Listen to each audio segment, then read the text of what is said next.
Hello बच्चों, राधे राधे। कैसे हो सभी? हाँ, पढ़ाई लिखाई चल रही है कि नहीं? हाँ, तो क्लास 12th में हम लोग क्या पढ़ रहे थे? Sexual reproduction in flowering plants. और ये मैंने बताया था फ्लावरिंग प्लांट्स कौन होते हैं? एंजियोस्पर्म के जितने भी मेंबर्स हैं वो सभी फ्लावरिंग प्लांट्स होते हैं। तो आज से पहले हम लोगों ने क्या क्या चीज़ें पढ़ ली थी? क्या क्या पढ़ लिया था? एजेंट्स ऑफ पॉलिनेशन पढ़ लिए थे। पॉलिनेशन क्या होता है ये पढ़ लिया था। माइक्रोस्पोरोजेनेसिस, मेगा स्पोरोजेनेसिस पढ़ लिया था। अब एक दो क्लास का और बचा ये वीडियो, हाँ, मतलब ये चैप्टर, ठीक। और माइक्रोस्पोरोजेनेसिस, मेगा स्पोरोजेनेसिस पढ़ा था। और लास्ट क्लास में हम लोगों ने क्या पढ़ा था? लास्ट क्लास में पढ़ा था पॉलन पिस्टिल इंटरेक्शन। और आज हम लोग जो पढ़ने जा रहे हैं, आज हम लोग पढ़ने जा रहे हैं क्या? डबल फर्टिलाइजेशन, ठीक। अब डबल फर्टिलाइजेशन पढ़ेंगे आज हम लोग। और पोस्ट फर्टिलाइजेशन इवेंट में एक बहुत इंपॉर्टेंट इवेंट है एंडोस्पर्म फॉर्मेशन, उसके बारे में आज पढ़ेंगे, ठीक। तो आज की वीडियो में जो पूरा टाइम आप लोग ध्यान से सुनते रहिएगा, ठीक है। जो भी कोई ऐसे करके बैठा हो या नींद वींद आ रही हो तो मुंह धुल के बैठना, ठीक है। तो 10-15 मिनट का वीडियो होने वाला है और इसमें आपको हम क्या क्या बात बताएंगे, डबल फर्टिलाइजेशन के बारे में बताएंगे और किस तरह से डबल फर्टिलाइजेशन होता है ये बताएंगे। इसके बाद ये बताएंगे कि एंडोस्पर्म क्या होता है, एंडोस्पर्म कैसे बनता है, ठीक। तो चलिए शुरू करते हैं, ठीक, बिना किसी देरी के। तो बात करते हैं डबल फर्टिलाइजेशन की। डबल फर्टिलाइजेशन पहली बात दिया किसने था? नवाशिन भाई साहब ने दिया था। नवाशिन भाई साहब ने डबल फर्टिलाइजेशन दिया था और लाइनम फ्रिटिलेरिया नाम के प्लांट में दिया था। किसमें दिया था? लाइनम फ्रिटिलेरिया नाम के प्लांट में दिया था। ये देखिए इंपॉर्टेंट तो नहीं हम कहेंगे एनसीईआरटी, क्योंकि इस बात को लिखती नहीं है, लेकिन फिर भी ये चीज़ें काफ़ी बार सीपीएमटी का जब एग्जाम हुआ था तो पूछी गई हैं, इसलिए हमने यहाँ पर लिख दी हैं। और लेकिन ये साइंटिस्ट का नाम इंपॉर्टेंट है। इसकी डबल फर्टिलाइजेशन की डिस्कवरी किसने की थी? नवाशिन भाई साहब ने की थी, नवाशिन साहब ने की थी, ठीक है। अब इसके बाद आपको बता देते हैं, यहाँ पर लेकर के आएंगे थोड़ा आपको, ठीक। ये आपकी पोलन ट्यूब थी। इस पोलन ट्यूब ने क्या किया? इस पोलन ट्यूब, ये आपकी फिलीफॉर्म अपरेटस, ठीक। ये एम्ब्रियो सैक में सिनर्जिड 2 सेल्स थी, इन्होंने फिलीफॉर्म अपरेटस बनाई, ये एक सेल थी। तो अब क्या हुआ? पोलन ट्यूब से 2 मेल गेमीट जनरेटिव सेल ने 2 मेल गेमीट बनाए थे, पहले बताया था। 2 मेल गेमीट क्या किया? इसके पोलन ट्यूब के थ्रू, इसके फिलीफॉर्म अपरेटस के थ्रू इसके अंदर भेज दिए। अब एक मेल गेमीट तो यहाँ एग सेल से फ्यूज कर गया, ये एग सेल थी, इससे एक मेल गेमीट ये फ्यूज कर गया, ये मेल गेमीट एक फ्यूज कर गया। और दूसरा मेल गेमीट जो था ये यहाँ पर जो पोलर न्यूक्लियाई थे उससे फ्यूज कर गया। अब यही बात यहाँ पर बता रहा है, क्या कह रहा है? After entering one of the synergid, 2 synergid में से किसी एक सिनर्जिड में घुसने के बाद both male gamete are released, दोनों मेल गेमीट छोड़ दिए जाते हैं। अब इसके बाद एक मेल गेमीट क्या करता है? Fuses with egg cell, important बात है। दूसरा मेल गेमीट क्या? टू फॉर्म जाइगोट, और जाइगोट से फर्दर क्या बन जाएगा? Embryo. While the other fuses with polar nuclei to form PEN, PEN क्या है? Primary endospermic nucleus. क्या है? Primary endospermic. ये सेल लिखा है, ये वाली जो बाहर लार्ज सेंट्रल सेल थी, चूंकि इसके अंदर इसका न्यूक्लियस है तो ये पेन है, प्राइमरी एंडोस्पर्मिक न्यूक्लियस। और ये जिस सेल में है उसको क्या बोलेंगे? प्राइमरी एंडोस्पर्मिक सेल, ठीक है। और आपको पता है, देखो ये 2 हैप्लॉइड थे। एम्ब्रियो सैक के अंदर जितने भी न्यूक्लियस हैं सब कैसे हैं? हैप्लॉइड है, मतलब एनप्लॉइडी के हैं। तो जब ये 2 हैं तो ये कौन सी हो गए? 2N हो गए। मेल गेमीट की प्लॉइडी क्या है? हैप्लॉइड है, N। तो ये भी N आकर के इसमें फ्यूज हुआ तो N 2N और N मिल के कितने हो गए? 3N। तो प्राइमरी एंडोस्पर्मिक न्यूक्लियस की ploidy 3N, primary endospermic nucleus की प्लॉइडी 3N। तो अब जब इसी से एंडोस्पर्म बनना है तो इस एंडोस्पर्म की प्लॉइडी 3N। एंजियोस्पर्म के एंडोस्पर्म की प्लॉइडी 3N होती है। एंजियोस्पर्म यानी फ्लावरिंग प्लांट जितने भी हैं उनके एंडोस्पर्म की प्लॉइडी 3N होती है, ठीक। अब इसके बाद आगे बढ़ेंगे और बात करेंगे कि इसको डबल फर्टिलाइजेशन कहते क्यों है, और इसी को डबल फर्टिलाइजेशन के साथ ट्रिपल फ्यूजन भी कहते हैं। तो क्यों कहते हैं, आइए देखते हैं।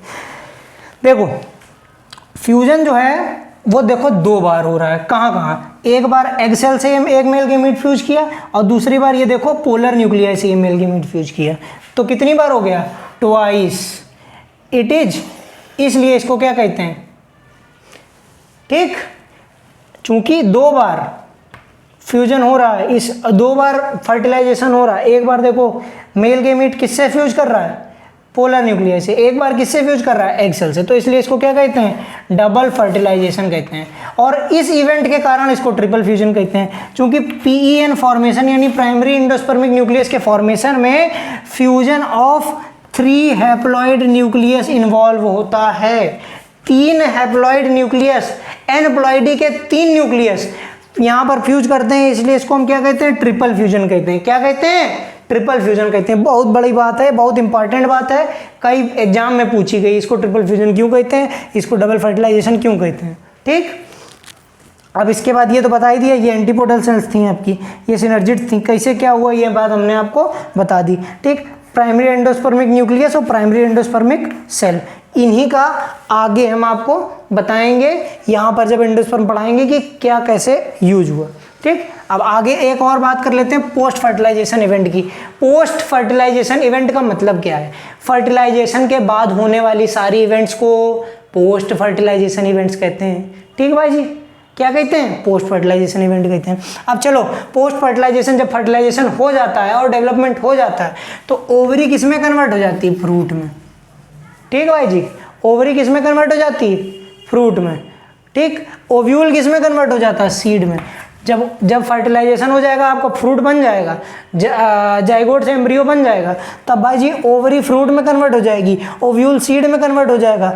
इंटीग्यूमेंट्स जो आपने पढ़े थे ओव्यूल के ऊपर 2 इंटीग्यूमेंट्स या 1 इंटीग्यूमेंट्स या कोई इंटीग्यूमेंट नहीं था, तो भैया वो किस में कन्वर्ट हो जाता है, सीड कोट में कन्वर्ट हो जाता है। टेस्टा और टेगमेन 2 सीड कोट, जो बाइटेगमिक थे वो 2 सीड कोट बनाते हैं, टेस्टा और टेगमेन। एंटीपोडल डिजेनरेट कर जाती हैं, सिनर्जिड्स डिजेनरेट कर जाती हैं, मतलब खत्म हो जाती हैं। जैसे फर्टिलाइजेशन हुआ, इसके बाद जब एम्ब्रियो फॉर्मेशन होगा तो इन दोनों को हटा दिया जाएगा। इसके बाद जाइगोट क्या बना देता है, एम्ब्रियो बना देता है।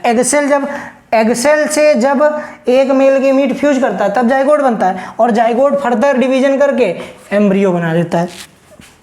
पोलर न्यूक्लियस से जब एक हैप्लॉइड मेल गैमीट फ्यूज करता है तो प्राइमरी एंडोस्पर्मिक न्यूक्लियस बनाता है, और प्राइमरी एंडोस्पर्मिक न्यूक्लियस डिवाइड करके एंडोस्पर्म बना देता है। अब चलो बात करेंगे एंडोस्पर्म की।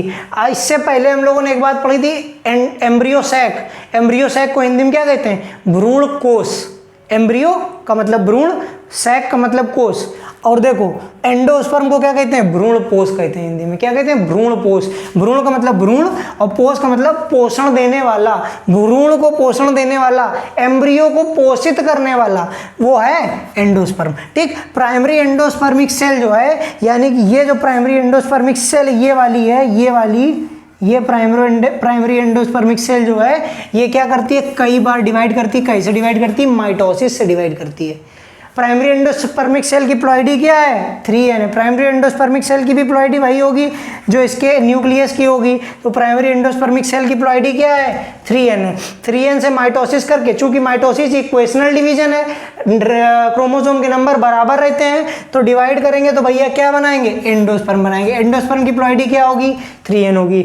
और ये एंडोस्पर्म की जो सेल्स होती हैं इसमें रिजर्व फूड मटेरियल होता है। क्यों, क्योंकि इसको एम्ब्रियो को पोषण देना है, भ्रूण पोष है ये, इसमें इसने खूब सारा फूड मटेरियल भर लिया, और ये इसको पोषण देगा, किसको, भ्रूण को, एम्ब्रियो को। ठीक है, तो इसलिए भैया एंडोस्पर्म में क्या होता है, रिजर्व फूड मटेरियल होता है एंडोस्पर्म की सेल्स में। अब इसके बाद बात करेंगे एंडोस्पर्म होता क्या है। एंडोस्पर्म जो है, पहली बात तो एंडोस्पर्म जब भ्रूण को पोषण दे रहा है तो भ्रूण से पहले उसको डेवलप होना पड़ेगा। तो development of embryo starts after the development of endosperm. पहले एंडोस्पर्म डेवलप हो जाएगा, वो अपना reserve food material intact form में रख लेगा अपने पास, तब उसके बाद एम्ब्रियो के डेवलपमेंट की बात हम आगे शुरू करेंगे। ठीक, तो endosperm develops before the embryo, मतलब एंडोस्पर्म कब, एनसीईआरटी की लाइन है भैया, बहुत इंपॉर्टेंट भी है। एंडोस्पर्म पहले डेवलप होता है, एम्ब्रियो बाद में डेवलप होता है। और endosperm provides nutrition to embryo, ये बात यहीं से हमने तुमको बता दी थी, जब भ्रूण पोष है तो न्यूट्रिशन तो प्रोवाइड करेगा ही। ठीक, अब इसके बाद बात बताएंगे तुमको कि एंडोस्पर्म का फॉर्मेशन होता कैसे। देखो प्राइमरी एंडोस्पर्मिक न्यूक्लियस है, एक न्यूक्लियस था, तुमको ऐसी कंडीशन एक हमने एम्ब्रियो सैक के टाइम पे बताई थी।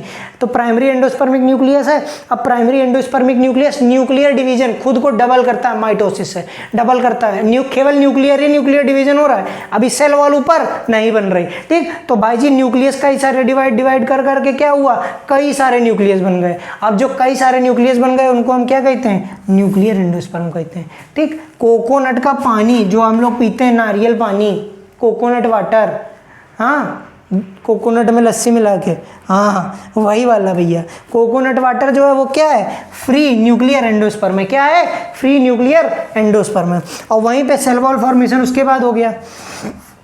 उसके बाद क्या हुआ, सेल वॉल फॉर्मेशन हो गया उन्हीं न्यूक्लियस के ऊपर। अब जब उन्हीं न्यूक्लियस के ऊपर सेल वॉल हो गया तो भैया उसमें सेल आ गई, एंडोस्पर्म में क्या आ गई, सेल आ गई, तो उसको हम क्या कहते हैं, सेल्यूलर एंडोस्पर्म कहते हैं। तो कोकोनट की जो कर्नल होती है, जो गरी खाते हो गिरी, वो जो है वो सेल्यूलर एंडोस्पर्म का एग्जाम्पल है, ठीक। पहले देखो न्यूक्लियर, पहले गरी नहीं बनती, पहले पानी ही रहता है, और फिर जब वो पकता है सही से नारियल, तो उसके ऊपर गरी भी आ जाती है। जो एंडोस्पर्म का न्यूक्लियर एंडोस्पर्म था, फ्री न्यूक्लियर एंडोस्पर्म, यानी कि नारियल पानी, उसके ऊपर से किनारे किनारे की तरफ से गरी लगने लगती है, ठीक। तभी जब गरी को गोला हम लोग तोड़ते हैं उसमें गरी भी निकलती, पानी भी निकलता है। तो जो पानी बचा वो अभी भी न्यूक्लियर एंडोस्पर्म है, लेकिन सूखी गरी जो लेते हैं हम लोग, वो चूंकि पूरी तरह से पक चुकी है, तो उसमें पूरा केवल गरी रहती है, ठीक। उसमें वो नहीं रहती, पानी नहीं रहता, ठीक। तो ये बात यहाँ पर हमने बता दी। कोकोनट कर्नल जो है वो क्या है, सेलुलर एंडोस्पर्म है, और कोकोनट वाटर जो है वो न्यूक्लियर एंडोस्पर्म है। अब बात करेंगे, दो तरह के सीड्स होते हैं एंडोस्पर्म के बेसिस पे। एंडोस्पर्म अगर पूरा एम्ब्रियो बनाने में खत्म हो जाए तो वो सीड नॉन एंडोस्पर्मिक होंगे, ठीक। और अगर एंडोस्पर्म एम्ब्रियो के डेवलपमेंट के बाद भी थोड़ा सा बच जाए, जैसे कोकोनट है, एम्ब्रियो तुम्हारा डेवलप हो गया, उसके बाद भी बच जाता है एंडोस्पर्म, तो उसको हम कहते हैं एंडोस्पर्मिक सीड।